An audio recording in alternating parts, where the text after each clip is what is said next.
Hi, my name is Folagbade.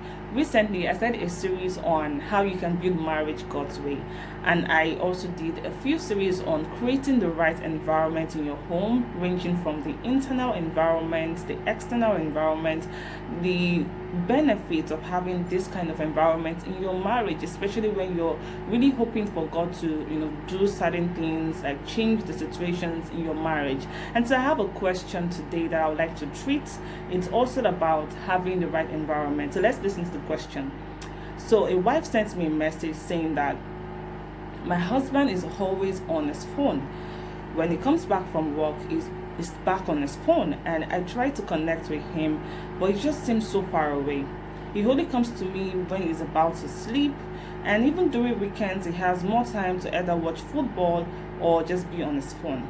He loves watching comedy and movies and just unnecessary chat. I have spoken about this severally, but we just keep fighting about it. Because of this fight, we are now like two strangers in the home. How can I really bring back the right environment? How can I make the environment peaceful and joyful enough so that I do not lose my husband to his phone? Thank you, Nika. Wow, I love this question, because everywhere in the world right now we have a pandemic happening in marriage. In marriages, we have a lot of husbands and wives who are always on their phones. Like, wow. These are the same people who said things like, when we get married, it's going to be you and I alone, but now it is you and the phone alone. Don't mind me. So I have 7 things to share to every wife, and this would also work if you are a man too. If you find yourself in a marriage where he's always on his phone, what can you do? Please just listen to these 7 tips. I know you may say, oh, I've tried this before, but just try it. Okay, the first thing is change your perspective about the issue. So what if your husband or wife is using this phone as an avenue to relax from stress?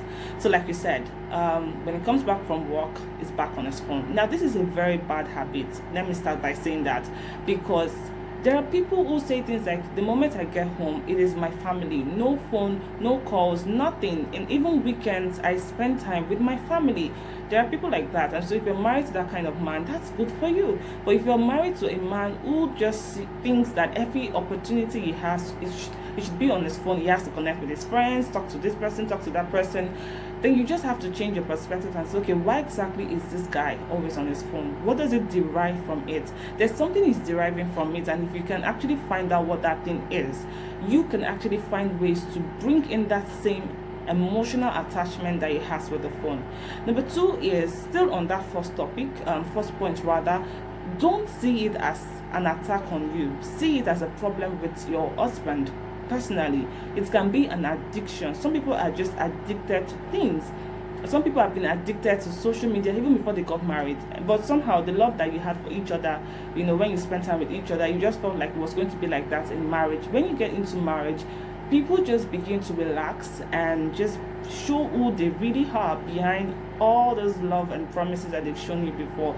So see it as, this person has an issue, this person is seeking for something, and I'd really like to know what that thing is. The second thing is, find your joy.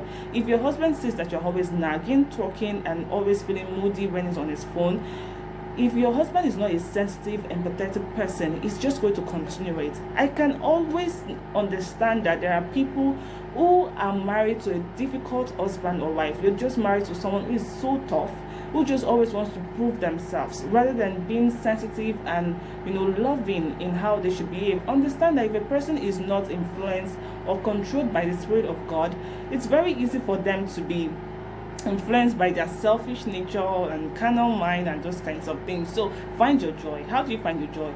Seek God's face, seek God's love, seek God's reassurance and affection.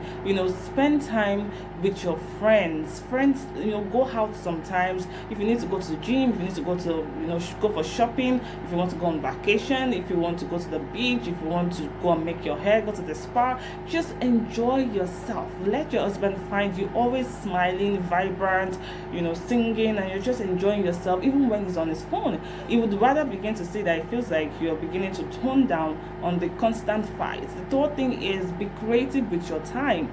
In as much as you want to spend time with your husband, I would say that sometimes let him also see you enjoying yourself. Let him also see you watching Netflix, like just being on your home, studying your Bible, or reading a book, or writing, or just doing one of the hobbies that you know how to do. Let him even come to find you sometimes. When you're too available for your husband, he just begins to feel like you cannot live without him. And I'm not trying to give you an advice on how you can just go live your own life. No, I'm just saying sometimes allow yourself to enjoy your time, so that he can even wonder, what is my wife up to? Do you get that kind of a thing? The fourth thing I would say is find a way to connect to your spouse in that thing that they love to do. Your husband loves to spend time on his phone, right? Okay, so what about search for some movies or comedies that you know that you would like, and then one day when he's back from office or he's just on his phone as usual, you can come and sit down with him and say, oh wow, honey, I found this movie, I found this comedy, and I know that you even like, you like to watch comedy sometimes, you like to watch movies sometimes, or I just felt like, hey, you actually like this, or I just found this new app, TikTok, oh, it's very interesting, or just tease about it and joke about it, and just find a way to blend and say, and he's like, oh really, at first he's going to wonder what you're up to, but just keep doing it in a loving manner till he begins to get the point. And if he's actually addicted to other things like football, or just always working, or anything, maybe it's business or work, you can find ways to connect by asking questions, seeking to help, trying to add value, and just doing random things that will show that you're not against what he's doing, but you're just trying to really compliment at that point. The next thing is pray about it.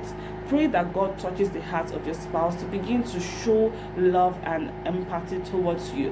When you pray about certain things, prayer does not necessarily have to be that, oh, let my husband stop smoking. You could just pray that, oh God, please bring in people into my husband's life that will begin to model to him what it means to really love a woman, or bring in programs, messages, or circumstances that will just open his eyes. Just pray a sincere prayer and just allow God to help you. Do you understand? Now, the next point, which is number 6, is choose a good time to communicate about your feelings, because the more you you bottle your emotions, it may actually make you explode one day. So I would say that if you're going to talk about the issue, because you've thought about it too much, you want to put some gap between when you want to talk about it again and when you want to talk about it.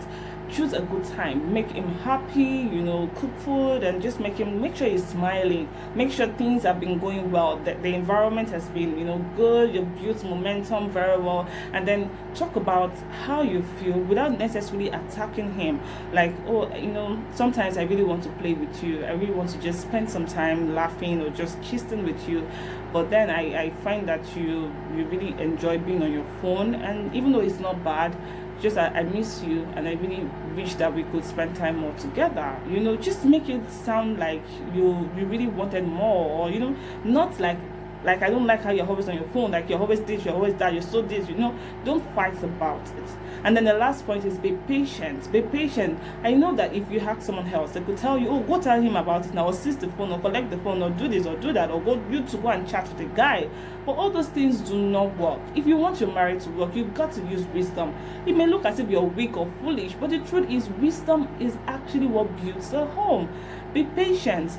When you start to talk about, you've communicated about it, you're trying to, but it may take a while. It may even take as much as 6 months before you start to see the change that you want to see in your partner. But just know and have a mindset that things would work out the more you're able to, find your way to dive into how to connect with your husband in the middle of those things. I hope that this helps you. If you have questions that you want me to, talk about, you could also reach out to me. So what do you think about this? How do you feel when your husband is always on his phone? What have you done that has worked? What is not working? Would you like to share that with us? I will expect your responses.